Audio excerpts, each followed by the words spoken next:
Ọmụnne m were nnọọ ntị ngwụ m ya n'ọnụ m gwere m ọka gwụ na ntị na ihe mere onye ọzọ ka ndị ọzọ ji mụrụ akọ otu a ka ọ dị. Ana m otu nwanne anyị nwaanyị akpọ m na fon si m nwaanyị mba nnọọ nza ya gaa n'ihu sị na nne na nna ya mụrụ naanị ya nwụọ, ọ naanị ya ka nne eji, nne na nna ya nwụọ, na onye zụrụ ya na ọwọ nkọlị ya na ya takwara n'ahụhụ taa ka ụkwụ mgbidi tagide ahụhụ bịa dakagara otu nwa okorobịa ya na ya bụ ebido echechewa ya were ije ụwa ya niile kora Isman, kora ya ahụhụ ụwa ya, kora ya everything. At the age of 22 ka ihe na mege nwa okorobịa nọ ntara si ya nsogbu anọ na ka ihe ya na-atụ anya eme na ya laikiri ya ruo n'ọlụlụ soke emegide o ruo mgbe nke nwa okorobịa bịara bịa mee introduce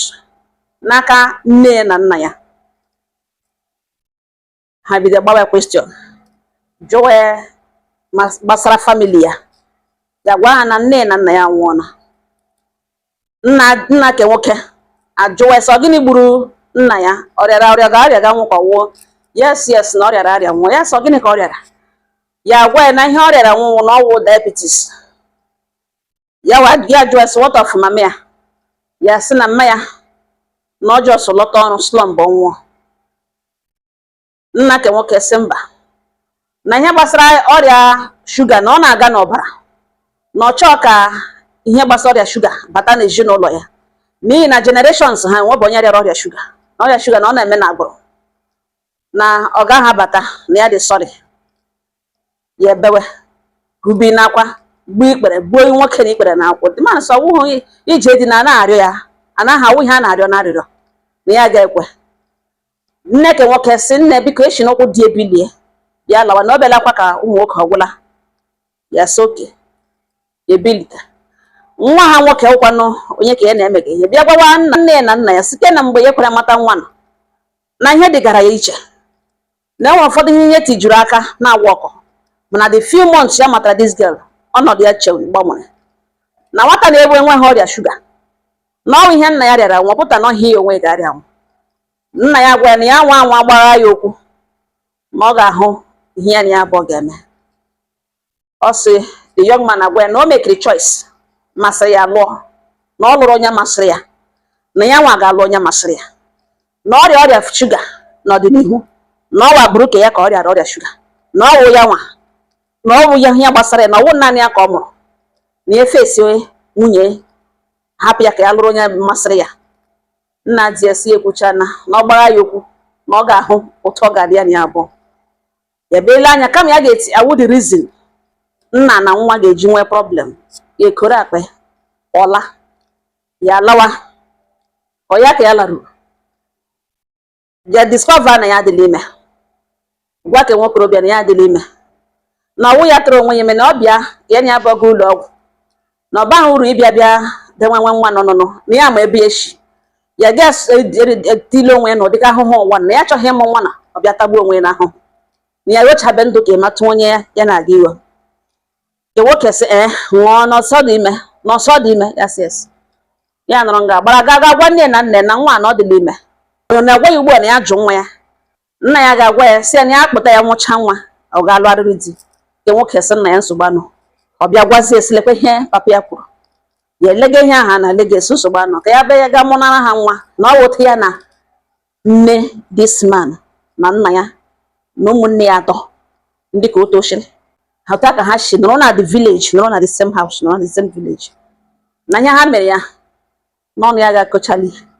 n'afọ ime na ọ dị naanị 3 months nna dị n'ugbo anwụọ elie ya ofozie nne die na ụmụnne die. Mgbe ya na-agbahịta aka ebe 7 to 8 months ka nwoke ya na-emega ihe bịa kpọpụta ya sị ka ya na ya abụọ nọ ka enwe ike lekọta ya na ya hụga na ọ stress ga too much. Nne ya ajụ nne ya gbagburu ishekwa n'ala na ọkpọkpọ nwa na nga na nsogbu ga-adị. Nwa nwoke ajụwa ya sị lee ihe o mere na ọ nwere ụmụ agbọghọ atọ or is not like otu gị onye ga-enyere ya aka ọrụ otu gị nwa na ihe nwa ya tụrụ ime na ya ọnọdụ ya na ahụ ya ma ya lụ nga na ya like ya n'ebe elichakwala na papa ha ka ya kpọrọzie ya ọnọdụ ya nọdebe nso ka ya dị sure that na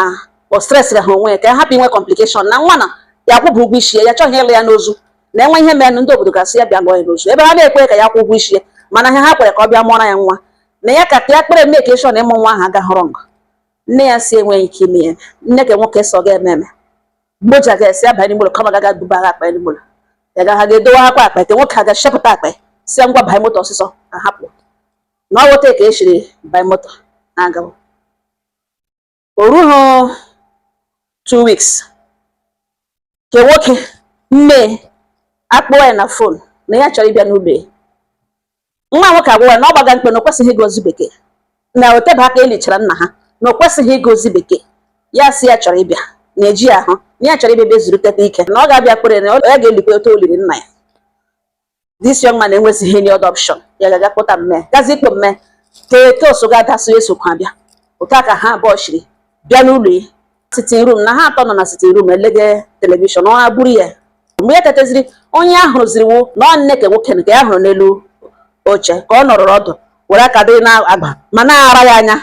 anya like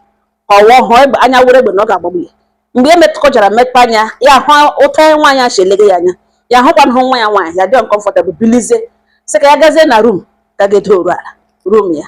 isi ezoro gụha ụzọ lekwa nwanne die nke nwaanyị ka o si na room ya na di ya pụta ji waterproof n'aka ya elewe ya chọghị ịbịa kwuo okwu ọbịa jụọ ese ya doruzi ala n'elu bedi ya na di eguchi ụzọ ya nọgidere n'ọrụ ahụ na o ruo mgbe ka nwoke na-eji elorute n'ehihie bịa rie nri ehihie ọsọ ọ na-elorute n'ehihie ya lọta n'ụlọ bịa rie nri laghachi ha na shop ọ ya ka o lorutere ya enyekwana ya nri oricha gabazie na bathroom gị gaga kwọsa mmiri na hit na ọ dị too much rute ebe ahụ mmanụ gbụchara ya were obi dị mkpa ghọta onwe ya lewe anya n'ala gbaa ọkụ lee anya n'ala hụ na ihe ahụ mmanụ oil okpo ya n'olu dị ike si ya bịa ya bata na room ọ jụọ esi na ọ gịnị ka mmanụ mega na bathroom ebe a na ọ gịnị ka mmanụ mega na bathroom ebe a ka ihe oil mege ebe a na-asa ahụ ọ ma how dangerous this thing dị ọ si agwawa na ọwụhụ ya wụrụ mmanụ na ya notisiri na ọ nwanne ya nwaanyị bịara ebe a bịa wụọ mmanụ n'ihi na ọra buru ya na sitting room ga ha atọ na-elege telivishọn mgbe ya teteziri ya sị ka ya bịa doo na bedroom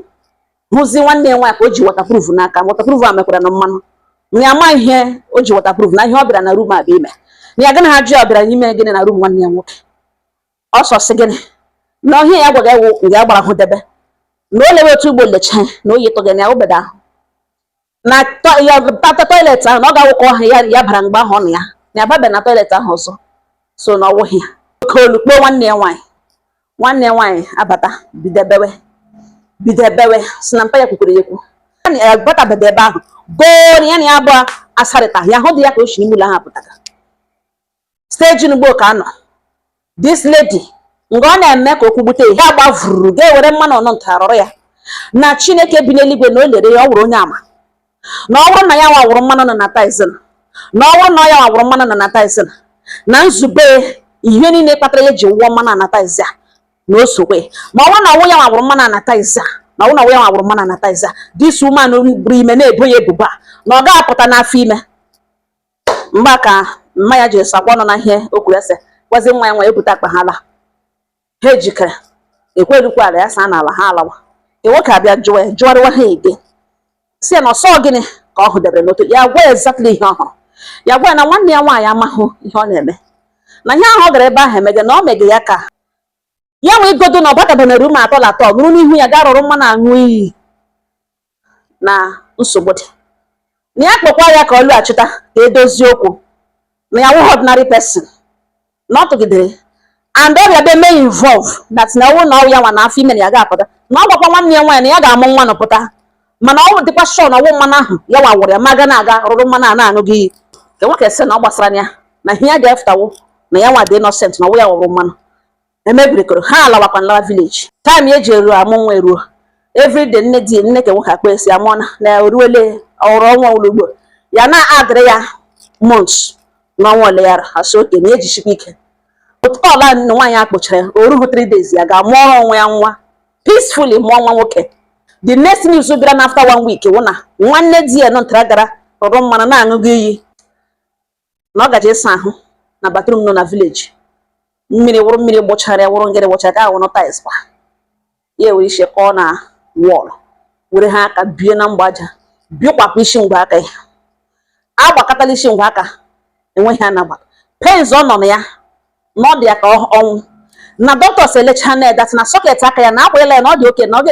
mana ọ ga-etigide tigide steji anụzi ugbu a na-awụ na ọ konfensi ala datruli na ọ ya nwụrụ mmanụ ahụ na a ga-akpọtazi ya ka ya bịa gbaghara ya ga-abịa asha ha na dat batrum dị bịa ṅụgharị iyi ọjọọ ahụ ọ ṅụrụ na ya dị sọrị na ya ṅụrụ iyi even though na ya dị guilty ya gwa ke nwoke na ebe ọ konfensịrị ya na chi elụwa na ya amụọ na nwa ya n'udo na ọ wụrụ ya mmanụ nwaanyị iri ime ọ wụrụ ya mmanụ ka ya daa oyishi na tais ọkpọ na ya amaghị plan ya na ọ ga-akapụ ya mma otu ahụ o ji aka ya ṅụọ iyi ahụ na ọkwa ya ma ṅụrụ iyi enwe onye si ya ṅụọ iyi enwe mgbe ya si ga-adụrụ o play victim ya ga-arụrụ mmanụ ṅụọ iyi mmanụ ya wụrụ na ọ gaghị abịa ebe a na o kwesịghị ekwesị ka nwoke si na ebe ọ konfensịala na ya gbagharala mana nwaanyị mba nnọọ otu a ka ebugharị gị ya isi ọwa gị ewe ọ ga-akpọ gị aka ya ka egbe ka nga na-apịa ntị nka na n'okpokoro isi ngwa aka taa ka ọ ga-eti ya macha ya bandeji ọ na-ehi ụra abalị enwe ọgwụ ụra na-anabata pens ọ na-agabiga ihe nne di ekpoghazie na-agwa gị adatịra enwe ihe mere nwa ya na ọ chetakwa na akwụba ụgwọ isi na ọkwa chetakwa na akwụba ụgwọ isi na ọ bụrụ na ihe mere nwa ya n'aka ihe nwa ya gabigaga na ọ bụrụ na o shighi n'ime pụta na ya ga-eme ka shọ na akwụba ụgwọ isi na anybody ga-ebilitekwara ya akwụ ụgwọ isi lụbata ihe ya na ya hụrụ ndụ ya nwụrụ anwụ ya ga-akpọgbu dị pesin na ihe ọ na-ekwuzi na ọ bụrụ na ihe nwa ya mere and so what ya gwa ka nwoke na ọ nọ na ihe mma ya kwuru na ọwụghụ fọt ya ya chọghị ma o ruru kọsa na ọrụ ka famili ha na-aṅụ iyi too much na ha na-adụ isi na even though na ha adịghị innocent ha na-adụ isi na dịtị na ọ nọ ha n'ụbara na nwa ya galite isi ya ga-apụ ga lụrụ di na ya amaghị otu e ga-esi eme ashida ledi ha nwanne ya nwaanyị o bu n'aka n'ihi na enweghị ka ya ba mmanụ ọnwụ ya wụrụ di ledi wụrụ mmanụ enwe mgbe ya si ya ṅụọrọ ya iyi enwe mgbe ya si ihe na ya abụọ nọ na-agba ihe ya nọwụrụ onwe ya nọ na-ekiri onwe na ọnwụ ya wụrụ mmanụ mana ya hụrụ ya ka o si n'imụlọ apụtaga ogo mana imụlọ nọ n'ụkwụ ya gbata ya a na-ekwu ka dịkwa nwapụ ha gaga ṅụọ iyi rụrụ mmanụ nọ ntara ṅụọ iyi adị ya ara ime ọnwa bụrụkwa etikwuo n'afọ ime chukwu na anapụtara na ya amụnana ugbu a na enwe ka ya pa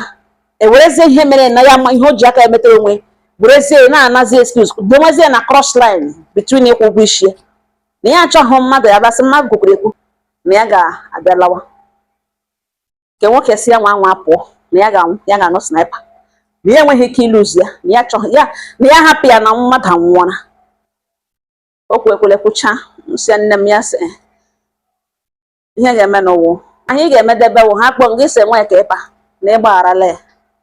na enweghị ihe mere na ịgbagharala ya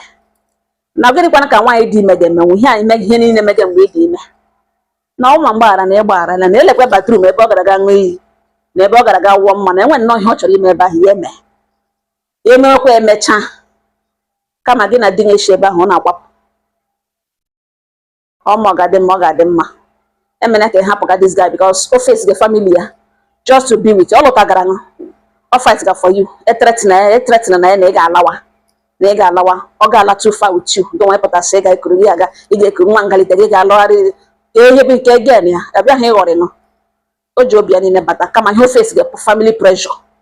enwe aka ị ga-enye gị nye ị gaghị apụta gị sị ị ga-alawa ị ga-ekuru nwa ngalawa ọ dịghị mma ọzọ dị ka ibe ya wee wụrụ ọ bụrụ na ọ bịa ihe dị otu a mechaa mee ka ịshọ na